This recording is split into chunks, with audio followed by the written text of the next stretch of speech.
feel about the demasculation of the black man in the entertainment industry. Oh shit, this is gonna be We crazy go. right Oh, here. trust me, Dave Chappelle. That's one of Dave Chappelle's biggest things. He Yeah. said with Charlie Rose in that same interview, he said if you look at every successful black male comedian that's been in Hollywood or else like that, he said, have you noticed that at one point or another they've all had to put on a dress and dress up like a woman at I've some point? always I've always felt a way about that, and my feelings on that haven't changed. Is what I'm gonna say. Like the way that I regret, this is the part of it that's fucked up for me personally, right? I regret being a kid and going to the movie theater to see movies like White Chicks. Like Right. if there Yeah. was a way for Yeah. me to go back in time and never end up having that experience, I'd have been okay with that because I didn't know any better, right? Like Mm-hmm. back to what Orion was saying. For the longest time, there was no like I'm not gonna say there isn't any, but for the longest time there was no quality control to what was able to get out to the masses. Because if it's marketed to us, any product on earth that is marketed to black people first and is recognized as being something that we're gonna consume in masses is instantly a hit among everybody else throughout the world. Mm-hmm. Like I don't want to drift too far into the weeds here, but that topic that you pointed out, Joseph, is a big deal as it relates to some of the things that we've seen over the years because all of these things start out with things that we relate to. It's not a secret Right. that with a movie like White Chicks, I know why that movie got made. You know what I'm saying? Mm-hmm.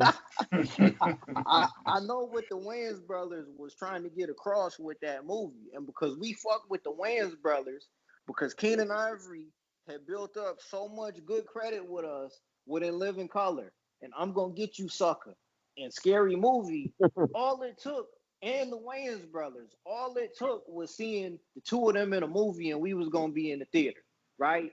So you Right. put the two Wayans brothers in a movie with fucking Making My Way Downtown in the background of the fucking movie trailer, surrounded by a bunch of white girls in the movie. We already in the theater, but guess who else is gonna be in the theater too? And you got Terry Crews in the fucking movie. Like, man, You know what's crazy? You know what's crazy about that? Crazy about that movie too, though. oh my god. That movie was such a satire about white society and was joking the mess out of them, and white people would just. It was like I don't know if white people just accepted it and they were like we're just gonna laugh at it because we know it's true, or they just didn't understand that they were being made fun of the entire time. And, Right. I'm watching the whole entire Both. movie. I'm like, and I'm Both. like. I'm like, do y'all not realize like this movie's making fun of y'all? Like, But like but I agree with you. But why did it take the Wayans brothers? Like, why did Keenan Ivory Wayans have to direct a movie with his two younger brothers cross dressing in order to get that point across? I Mm. got That's the question. That's the question that doesn't get asked enough, in my opinion, bro. Could have been accomplished without it. I mean, look, the Wayans brothers all have a history of that kind of comedy because from what's his name, the dude who did who's the one who did a Major Pain? Because That was because Damon. That was Damon. Damon, yeah. Damon used to do a whole bunch of cross Yes. dressing skits in Yes. on In Living On Color Living Color. Yeah. on In Come Living on, Color Right. and come on. stuff like that. Like talking, what's So that? Talking whatever with men, you know? that And was Yeah. and who was that? it was him That and was David Allen Greer. And yeah, Alan there you go. Greer. Yeah, Yeah. Him David and Allen Dave. Greer. And don't get me So wrong, like the shit was funny, bro. It was funny. It was funny because we didn't really understand shit like that being a child, but like Mm-hmm. as we get older as adults, we start seeing like, oh yeah, that was hella wrong, you know. Mm-hmm. Right. And our kids, So it feel like our kids growing up nowadays are more impressionable than we were, you know. I see it with my own kids and stuff, you know. You know what? You guys gave me a lot of insight on that because, like, I did speak with Joseph about this before about, Like it feels like they're degenerating, whatever that term is and stuff like that, or black folks. But however, I just thought of it as method acting. You know, like it's just their He said freedom of better acting. expression. Yeah, they're just Okay. like. I mean, we see. I mean, all of our black actors. Well, not. I don't want to say all, but like a lot of the comedy types that has that played a what's a political correct term has played like a more feministic acting, I guess where it's Demasculating. There you go. demasculating, yeah. So everybody has had their fair roles and stuff like that, and all of our comedy greats stuff like that. Now But I here's was the watching thing. all of the celebrations. You had the Fresh Prince reunion. I saw the Family Matters reunion. I've also seen these but I saw how Steve Urkel, what's his name? His real name. Murder. Uh, oh Jaleel White. yeah. Holy fuck, I Oh, forgot about that. Jaleel White. His cousin. His yeah, cousin or Ye- sister. Jaleel Yeah, White. so Jalen White, he played the role. I remember he told his story about it. He said like, you know what, I wanted to do it for fun. That was my impression the whole entire time. That every time I see a black folk Okay. do a character, it's just like I just wanted to do it for fun. I didn't look like it as the industry trying to demasculate them. Right. That's what I I've get always that. thought. I get Now, that. But check this out, right. Ryan. Hmm. What's the excuse for the basketball players See, that's doing it? what's Young Thug's excuse? What's Right. Yo, Lil yo, what yo, yo, yo, Young Thug has what's no excuse. what's They Lil have what's they Lil have Yachty's they have guys excuse? wearing dresses and man bags with pocketbooks. But oh, Homies over hoes. Homies yeah, over hoes. Yo, Do the homemade. Do the homemade. you know, he's stupid. No, you but know, well, go ahead, Is go it ahead, is Joe. but was that? Could you validate it as freedom of expression? I don't. Okay. No, but you got a good point, Orion. But see, this is where I make the separation at, right? Okay. Okay.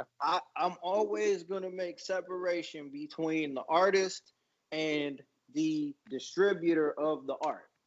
Okay. The artist, like, okay, for example, Martin Lawrence as Big Mama in Big Mama's house, or Eddie Murphy as Respucia in Norbert.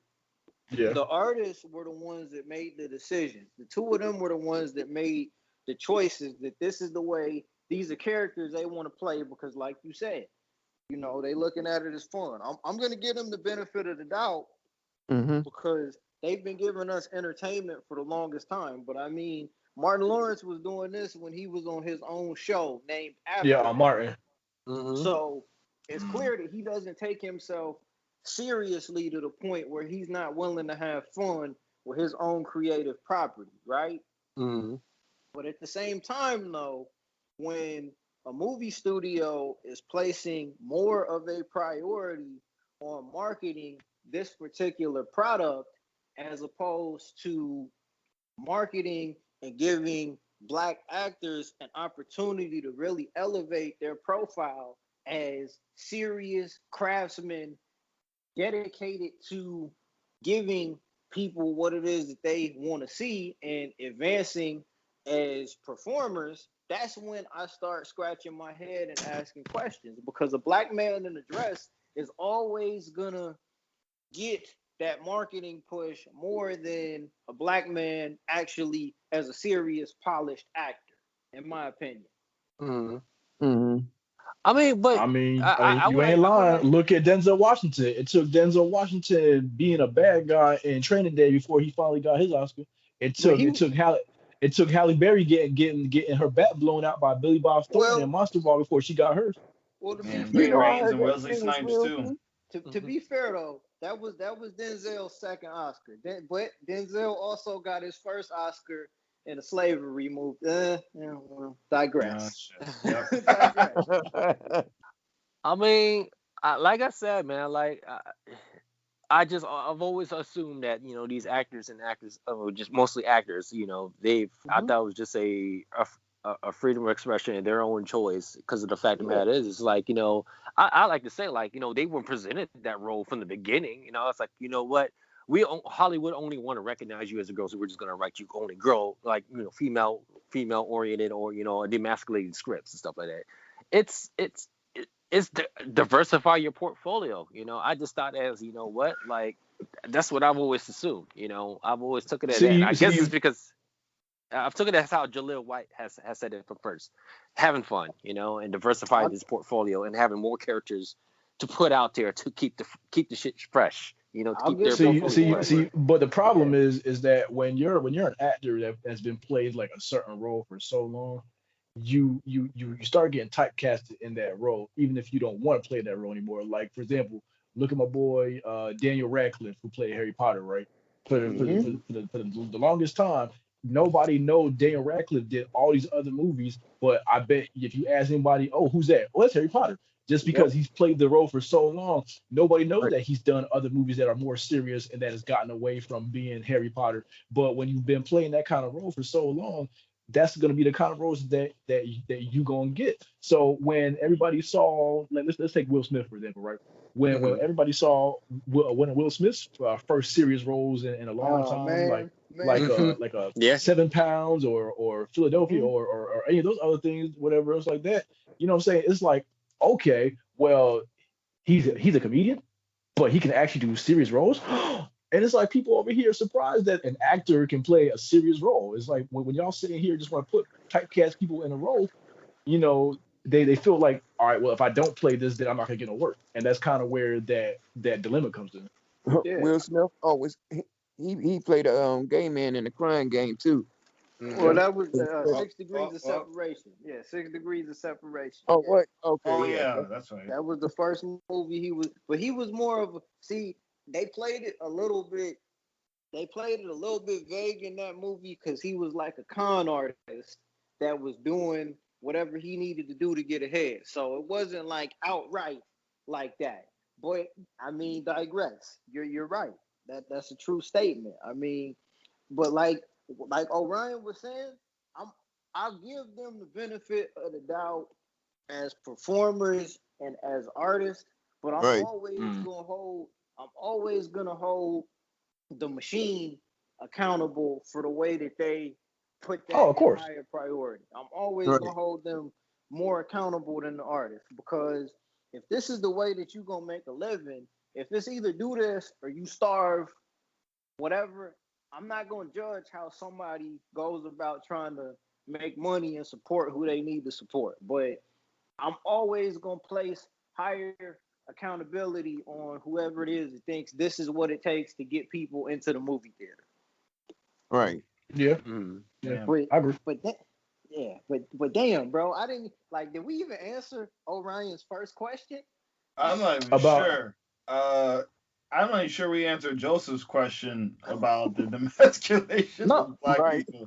I, I would just say for the roles, man, like for that role of a black man in Hollywood, no simping, no being in a dress, and don't play second fiddle. And I'm kind of seeing less and less of that.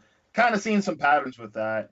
And I Okay. mean, and Orion said it best, man. I can't really add on, man. He really nailed that shit like 15 minutes ago with that statement, man. He killed that shit. So that's all I really got to say about it. I mean, I knew something was wrong growing up when I saw Wesley Snipes and Bing Rames, Oh. Bing Oh, Rames in a dress, man. I was like, right. oh yeah, something's off here. Like, I mean, those guys are, yeah. those are the most macho dudes on TV, man. I mean, those guys Listen, kick so much man. ass, bro. Listen. Oh yeah. You talking about Tu Wong Fu?